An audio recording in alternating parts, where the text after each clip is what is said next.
Those two men we told you about yesterday who were trapped in a Toronto elevator while floodwaters from an intense rainstorm rose steadily to their neck say they were very happy and grateful when they saw the emergency staff who pried them on.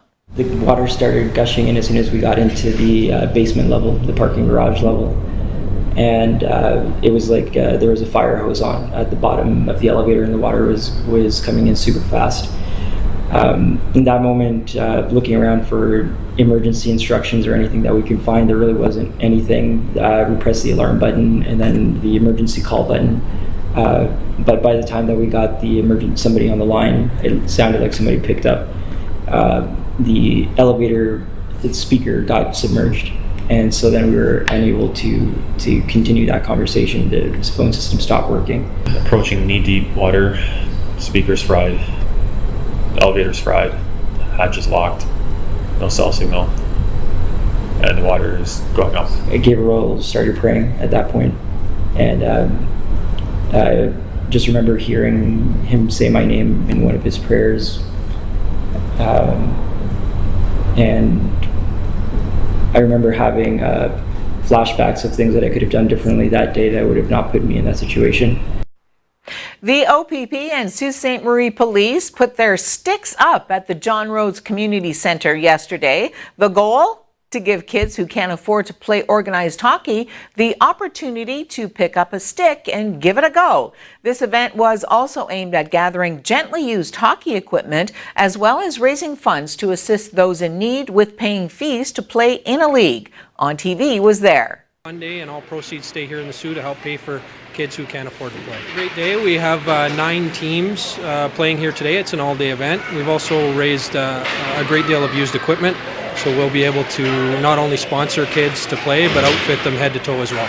I think it's important because hockey is such a great sport, and it's really nice that everybody can play it, so it's like a nice game, and yeah. Not only the fees to play the game, but the equipment itself is quite expensive. There's many kids within the city that I've seen working in at-risk neighborhoods that can't afford to play, and the other resource officers who are a part of this have also experienced that, and that's the reason we're here.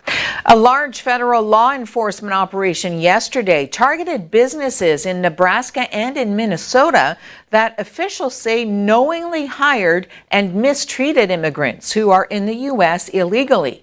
The investigative arm of U.S. Immigrations and Customs Enforcement Homeland Security Investigations led the operation that saw about a dozen businesses and plants raided and the arrests of 14 business owners and managers and more than 130 workers.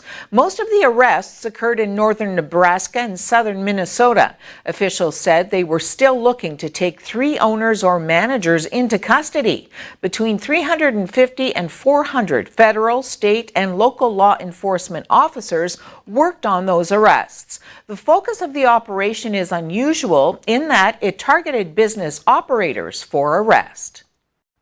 The new Minister of Border Security and Reducing Organized Crime says Canada's handgun laws are effective, but the federal government will consider additional restrictions in certain parts of the country, along with any other measures to help reduce gun violence. Bill Blair is acknowledging that the latest rash of shootings, most recently in Toronto, has touched off a sense of urgency for the government to do more to keep deadly firearms out of the wrong hands. Prime Minister Justin Trudeau has tasked Blair with conducting a deep analysis across government to examine what additional steps could be taken to tackle the scourge of gun violence, a subject with which the veteran of the Toronto Police is intimately familiar.